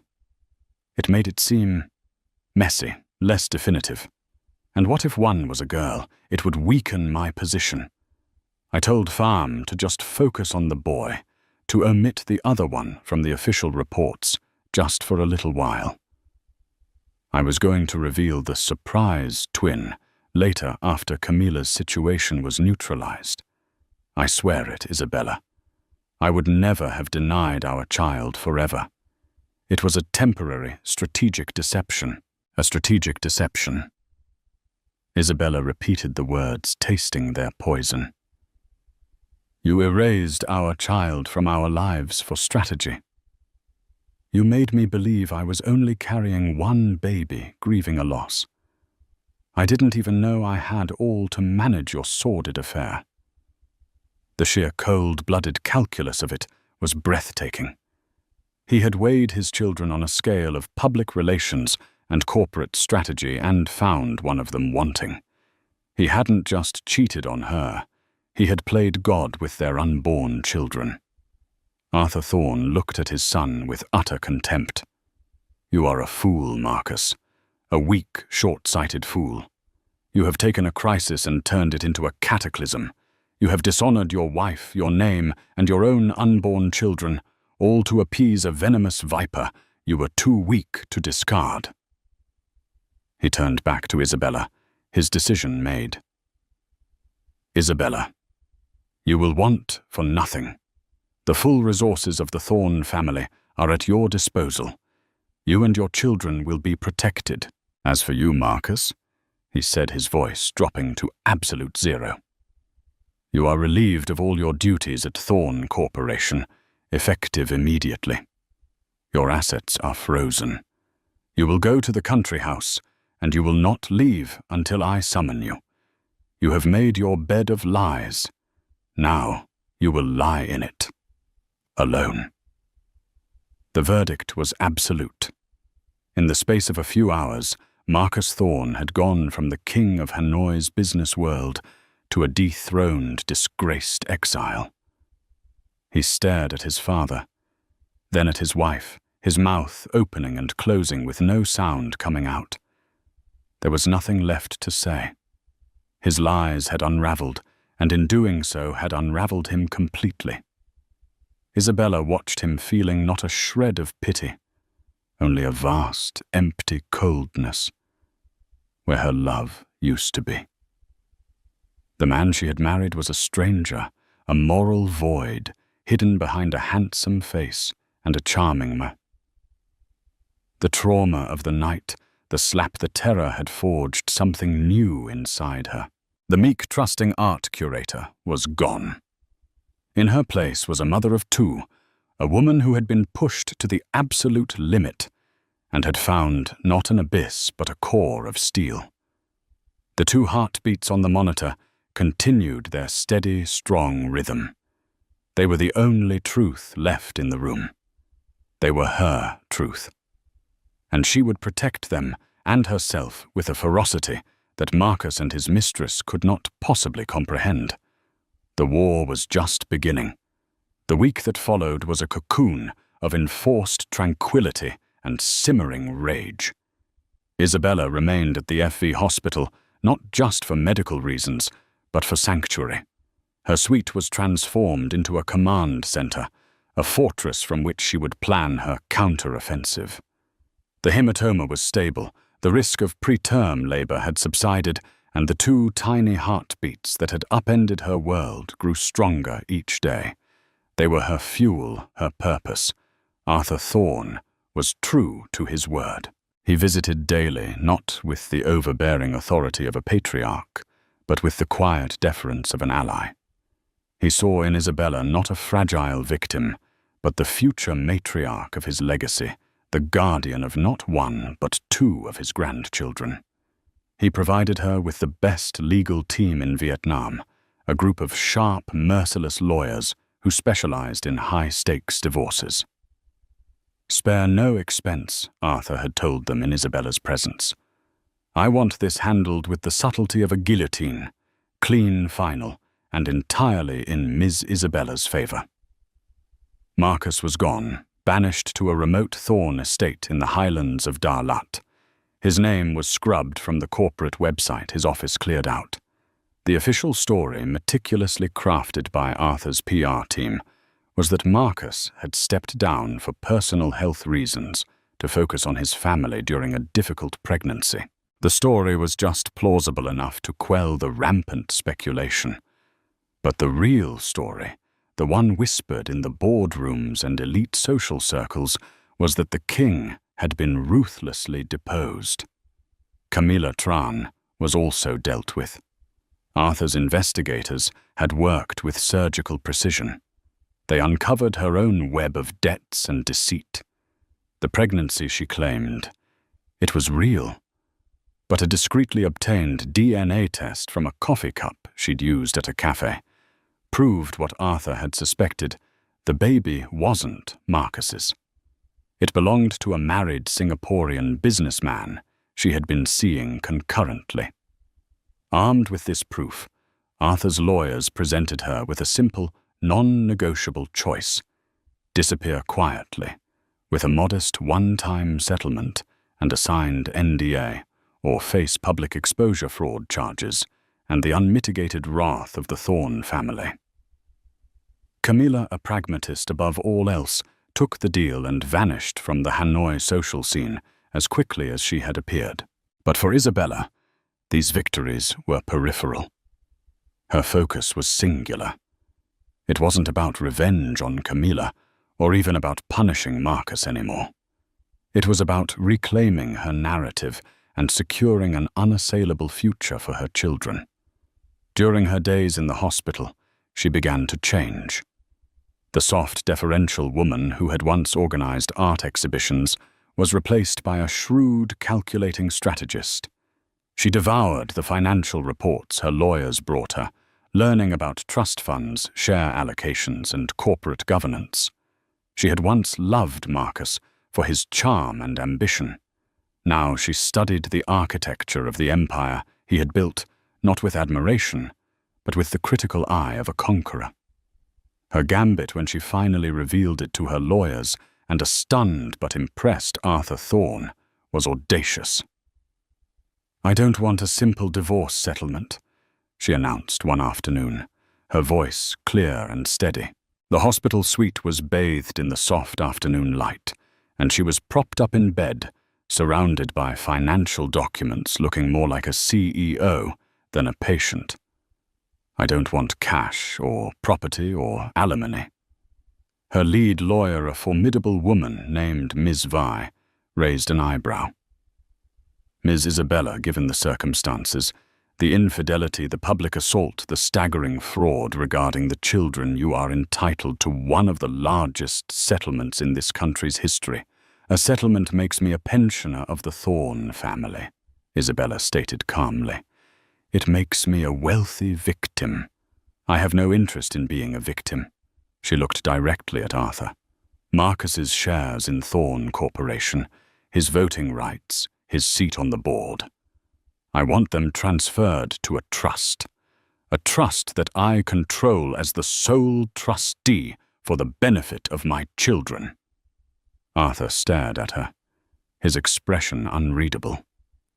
Ms. Vi's jaw practically dropped. Isabella was not asking for a piece of the pie. She was demanding control of the bakery. "He will never agree to that," Miss Vi said. "That's his identity, his life's work." "He will agree," Isabella said, with chilling certainty. "Because the alternative is that I don't sign a non-disclosure agreement. The alternative is that I give a full, exclusive interview to the Wall Street Journal. I will tell them everything about the affair, about the public assault by his mistress, and about the meticulous medically assisted fraud he perpetrated to hide the existence of one of his own children for strategic gain. She let the threat hang in the air. It was mutually assured destruction. The scandal would not just destroy Marcus's reputation permanently. It would taint the Thorn Corporation name for a generation. It would cause shareholder panic, invite regulatory scrutiny, and become a legendary case study in corporate malfeasance and moral bankruptcy. I will detail how Dr. Pham was pressured to falsify medical records. She continued, her eyes locked on Arthur. I will explain that my husband's immediate reaction to discovering he was having twins was not joy, but terror at his lie being exposed. I will paint a picture of a man and a corporate culture so obsessed with a clean, powerful narrative of a single male heir that it was willing to deny a child's very existence. Arthur remained silent, his steepled fingers covering his mouth. He was a ruthless businessman, and he recognized the move for what it was, a brilliant, perfectly executed checkmate. Isabella had found his single greatest weakness, his obsession with the family legacy. She was using the sanctity of that legacy which Marcus had so carelessly desecrated as her ultimate weapon. She wasn't threatening to take his money. She was threatening to burn his kingdom to the ground. Finally, he spoke, a slow smile spreading across his face. It was a smile of pure, unadulterated respect. "He'll sign," Arthur said, nodding to Ms. Vi. "Draw up the papers." The meeting with Marcus was arranged a week later, after Isabella was discharged and settled into a new, secure penthouse, one chosen and paid for by her from an advance on the trust. The location was neutral, a private conference room at the Sofitel Legend Metropole Hanoi, a place of old-world power.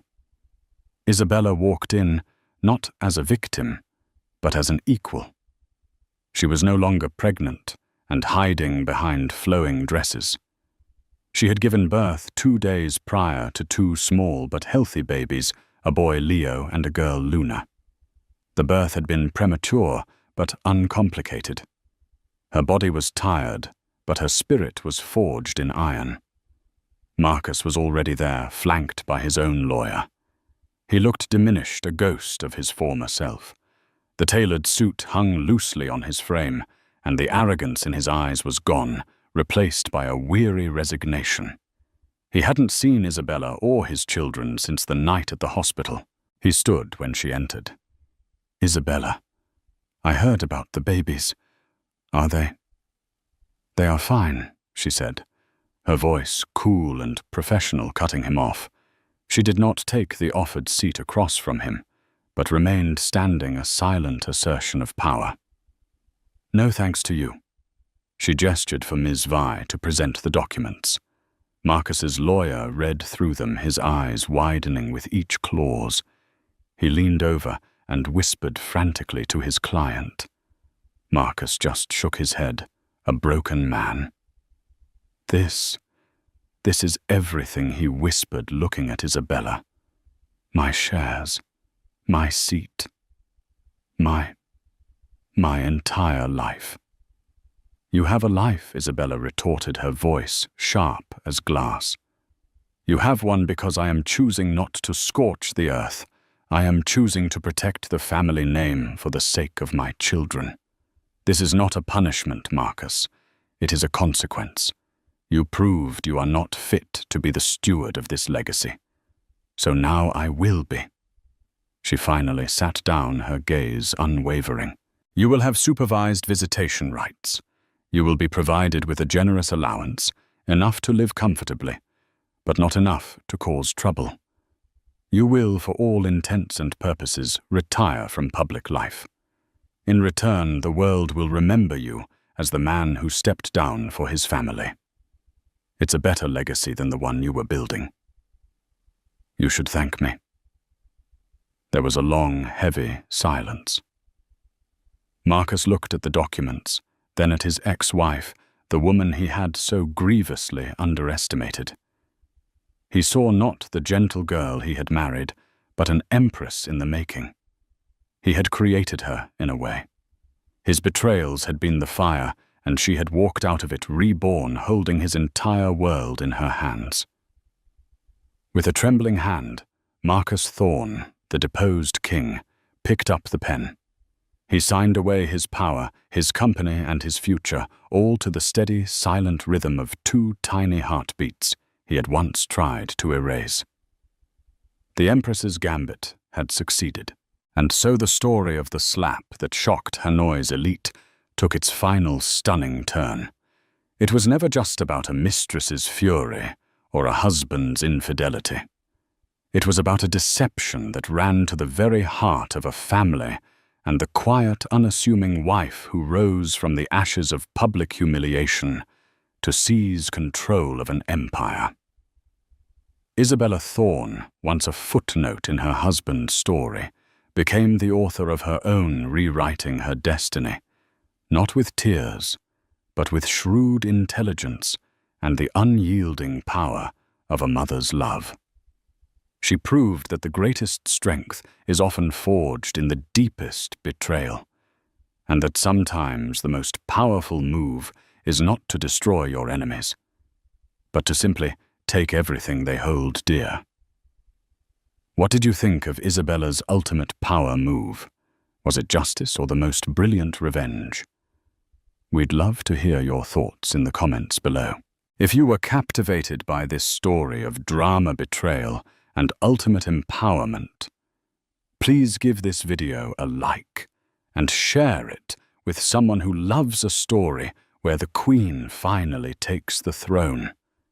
And don't forget to subscribe and hit the notification bell so you won't miss our next tale of secrets, lies, and stunning revelations.